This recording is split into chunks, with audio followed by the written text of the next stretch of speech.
Hello students, hope you will be doing great. Now we will discuss about some of the very important features of chapter number 5.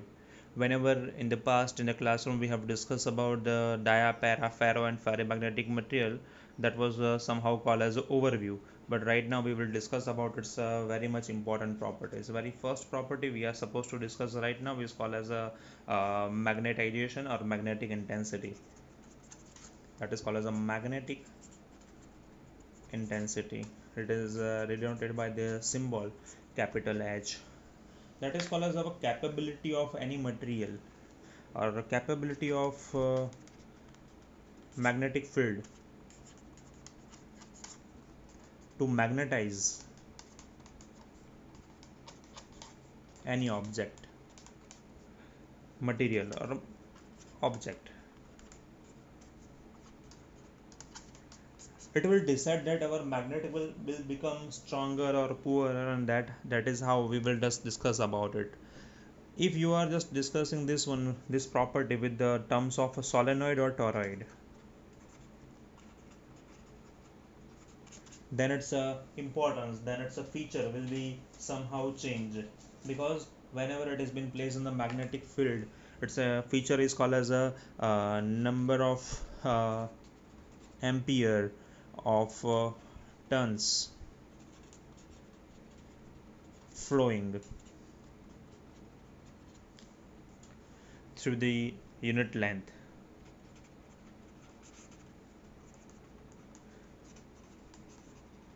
of toroid or solenoid. Whenever you are just dealing about such type of, you are dealing with our such type of characteristics, when you will say that our material which will be called as solenoid or toroid, and through which our current is passing, and its magnetic intensity will be somehow changed by such type of characteristics. So we have H is equals to the ratio of B0 by mu 0. First of all, let me decide that B0 is called as a magnetic field of inside core of toroid or solenoid, and B is called as our normal magnetic field of outside of toroid or solenoid. So it will be quite easy for you that when you will discuss about magnetic field intensity or magnetic intensity for the closed loop or solenoid or material, you are aware about that unit of a B0, it is also called as a Tesla, but unit of mu 0, it's called as a Tesla meter per ampere. So our capital H is having the unit ampere meter. So it's a dimensional configuration will be m0 l1, it would be, sorry, minus 1, it would be m0 l minus 1 t0 and a1. So this is how you can just discuss about its dimensional configuration. Somehow it is called as a magnetic strength of material, which will decide that our object is magnetized or not. So this is how our magnetic intensity will be work as. Now second property is called as intensity of magnetization. It is denoted by the symbol capital I or M. Whether it has been placed in the magnetic field, and its a response will be how, its response will be stronger or poorer, that will be decided by such type of magnetic intensity, that is called as our the intensity of magnetization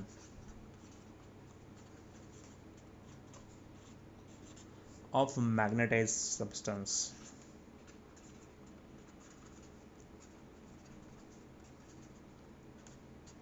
and that is called as depends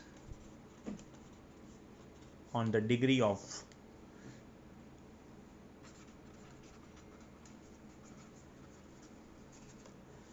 the substance is magnetized. So this is how you can just decide that what amount of degree or what percentage or what amount of intensity my object is been magnetized. It is dependent on that material it has been placed in between. So it's a formula you can also denote it in the terms of this part, where capital M is called as a magnetic dipole moment, and V is called as a volume. It is called as the ratio of magnetic dipole moment to the volume. It is called as the intensity of magnetization, that is called as I by M. Apart with that, I want to just discuss about its units as well. So you are aware about that unit of capital I, or unit of capital M, that is called as a magnetic dipole moment, and it's a unit you are aware about, that is called as M is equals to Ia, that is called as ampere meter square.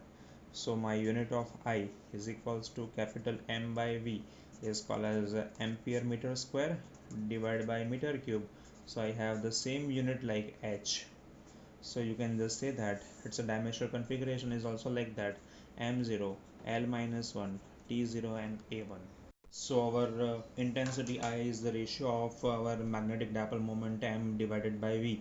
That is why its unit is the same as our magnetic intensity. So you can just say that units and dimensional configurations of H and I, that is called as our magnetic intensity and magnetization, will be equal. Somehow in some of the reference books, likewise your textbook is also following the unit that is called as a capital M for magnetization. You can also use that property as well.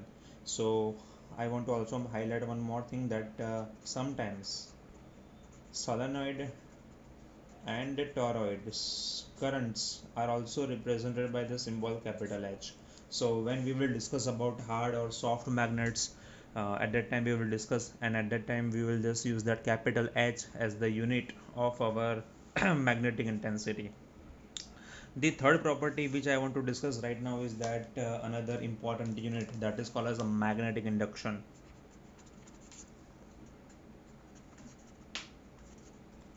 Magnetic induction has been denoted by the symbol capital B. It is nothing like, it is a same like magnetic field. So if I am just saying that magnetic induction, then it is the simple thing. It is defined as the number of magnetic lines. It is called as a number of magnetic lines or magnetic field lines crossing unit area. Whenever I am talking about unit area, you can just also discuss about solenoid's unit area or toroid's unit area, because it is also following that characteristics of um, solenoid, toroid and normal material. You can also use one more definition. Let's say I'm just putting in front of you, B is equals to B0 plus mu 0 into I. It is called as that multiplication of permeability of vacuum and intensity, and addition of magnetic field of inside. Why I'm using such type of units? So it will be quite easy for you to identify that thing. Yes, in a later part we will also use that B0 is equals to mu 0 into H, and magnetic field B is equals to material into H. So you can easily identify and simplify that magnetic field inside that solenoid or toroid. It is the relationship of magnetic intensity with the vacuum, and B is equals to mu into H. It is called as the relationship of a magnetic field with the permeability of a material and magnetic intensity. These are the formulas which we will use in a later part when we will compare about the relationships of constant to constant. It means that relationship between the permeability and magnetic susceptibility. So right now what I am doing is that I am putting only simple formulas. B is equals to B0's value is mu 0 into H, and that is called as a mu 0 into I. So this is the very much important formula when we will discuss about its a unit or comparison. So this is the equation where we can say that B is equals to mu 0 plus H. This is very much important formula the formula we will use when we will go for the different type of comparisons. Yes, in so many exams also you have to just also remember this formula. The fourth one which I am supposed to compare right now, it is called as a magnetic susceptibility,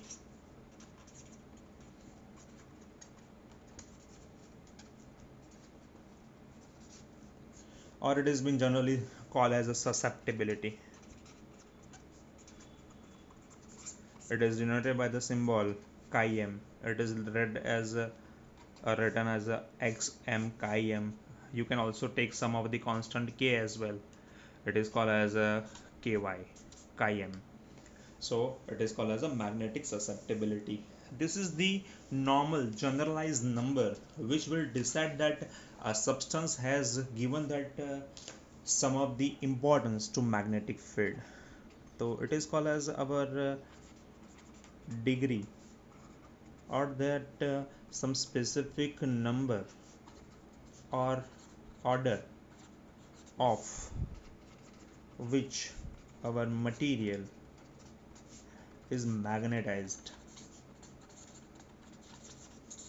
When you will say that material is magnetized, it means that if it has been made up of some different material, then its magnetic susceptibility would be something different because of that its own nature.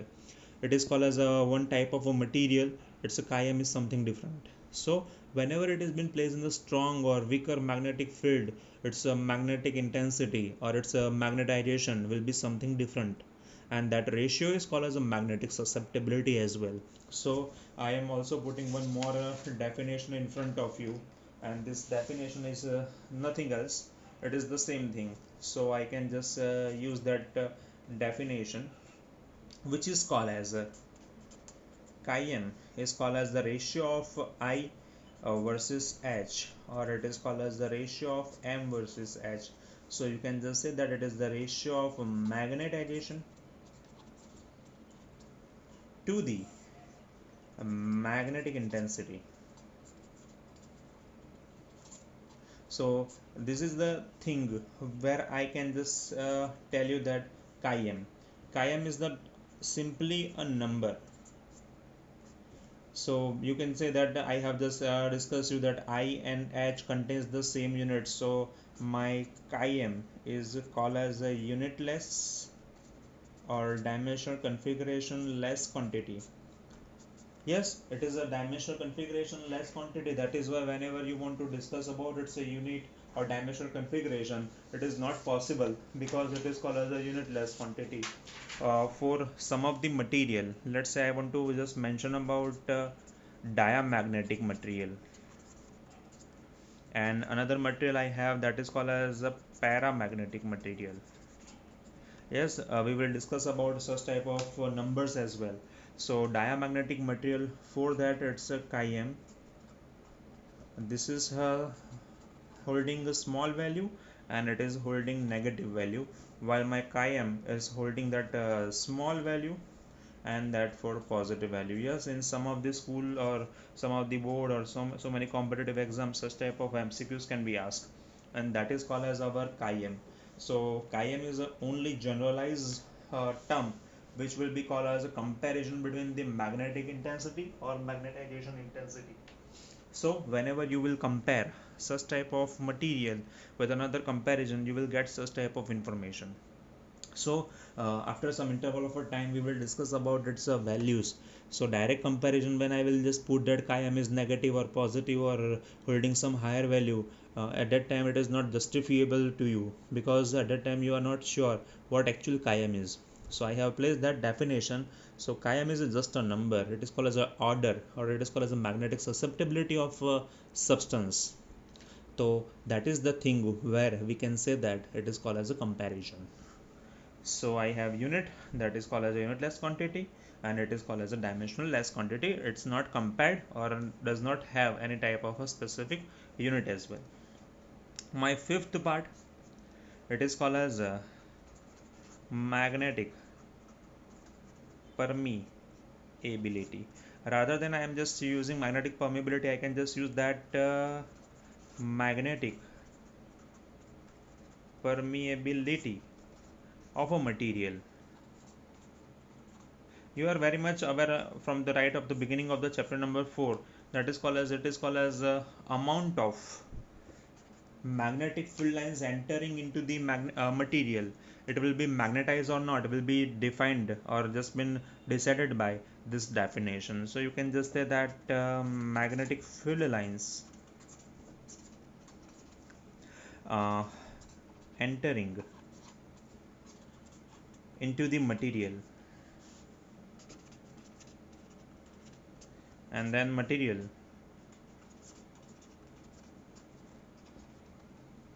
will be magnetized or not,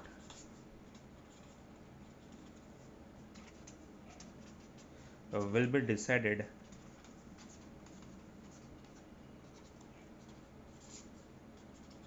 by the type of material.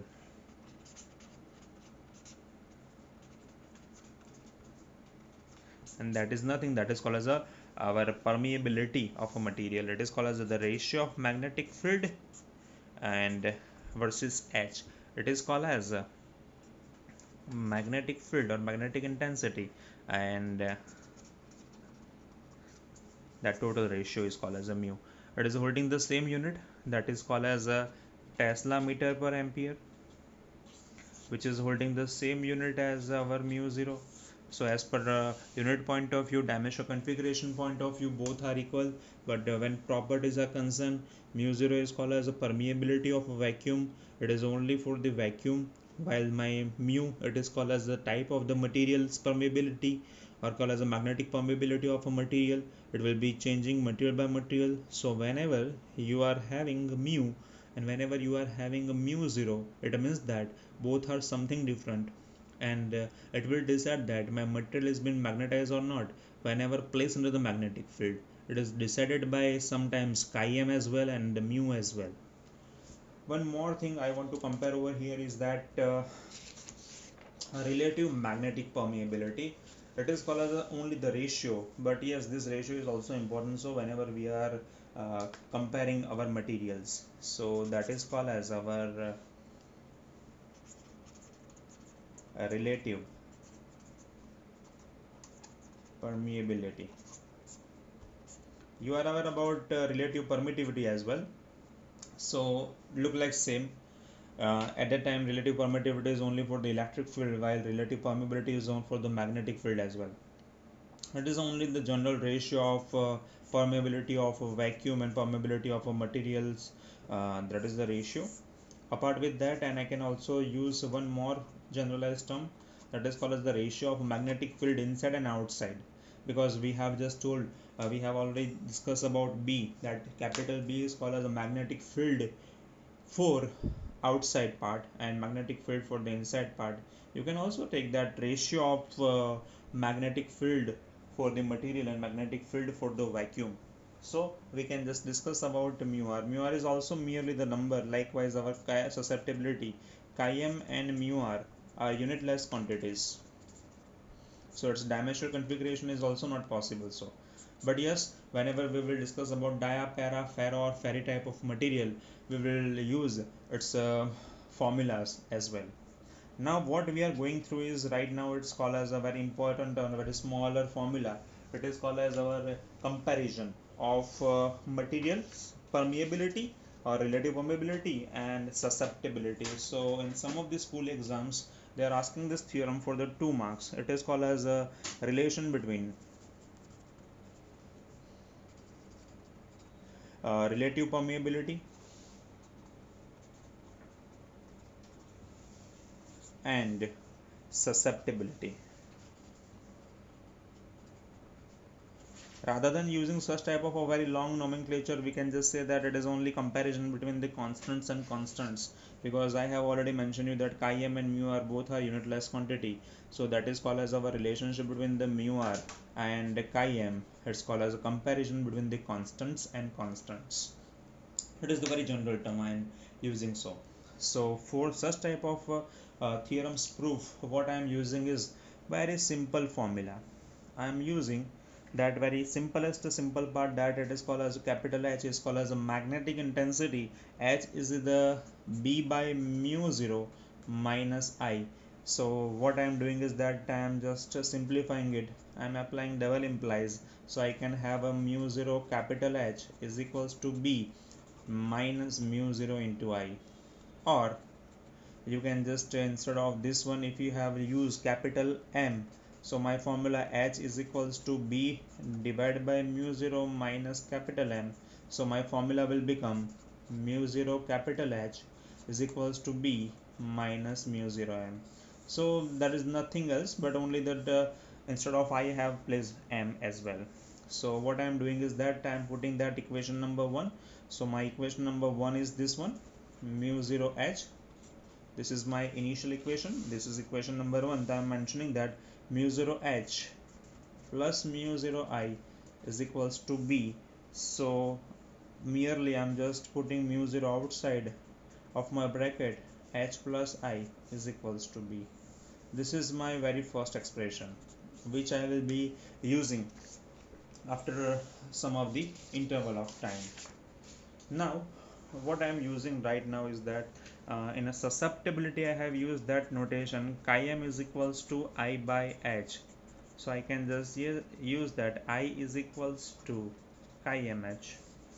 This is equation number second. Using equation number second into the first one, so I can have mu 0 H plus I's value is chi mh is equals to B I have.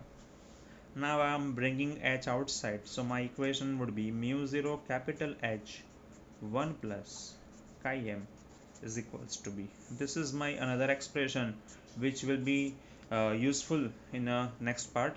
I have also mentioned that mu 0 is equals to B0 by H. Thus you can say that B0 is equals to mu 0 H and B is equals to mu H. Same value I can place over here. So my equation would be, I can just say that mu 0 capital H I am putting as it is, and this is called as a mu H. H will be cancelled out, so I can have a 1 plus chi m is equals to mu divided by mu 0, and you are aware that mu r is called as a relative permeability as the ratio of mu by mu 0. So my formula will be 1 plus chi m is equals to mu r. This is the equation called as a relation between the constants mu r and chi m. So whenever we will solve some of the MCQs as well, we will be using this formula. So this is the general instruction. These are the small formulas. When we will discuss about the dia, para, ferro or ferry type of a material, we will dealing with all these important formulas as well. Apart with that, sometimes students are asking me that can we compare or can we put such type of formulas for the electric field as well? Yes, you can. There are so many shortages and advantages and disadvantages as well, because in electric field we cannot say that intensity of magnetization, because we haven't derived such type of formula. But yes, whenever you are theoretically proving, you can just give them another name. You can put that instead of a mu r, you can place epsilon r chi m. Susceptibility of electric material or material placed in electric field will be electrified or not. Yes, such type of category you can place over there, but actually or frankly speaking, there is no such type of category we have proved in chapter number 1 or chapter number 2. So yes, theoretically you can play, or you can play with such type of formulas internally as well, but practically you can see such type of observations. But theoretical its proof will be only for that our understanding, only for our fun of the formulas, nothing else. So in electric field we haven't seen such type of formula, but yes, in magnetic field we will using this type of formulas, and we will deriving its dia, para, ferro or ferrimagnetic properties. Apart with that, you can also understand more properties in the terms of chemical properties as well in chemistry. So right now in physics, whenever in the next clip we will discuss about our properties of a material or magnetic material, we will be using all these formulas. So cope up with such type of formula, cope up with its units and dimensional configurations as well. Thank you.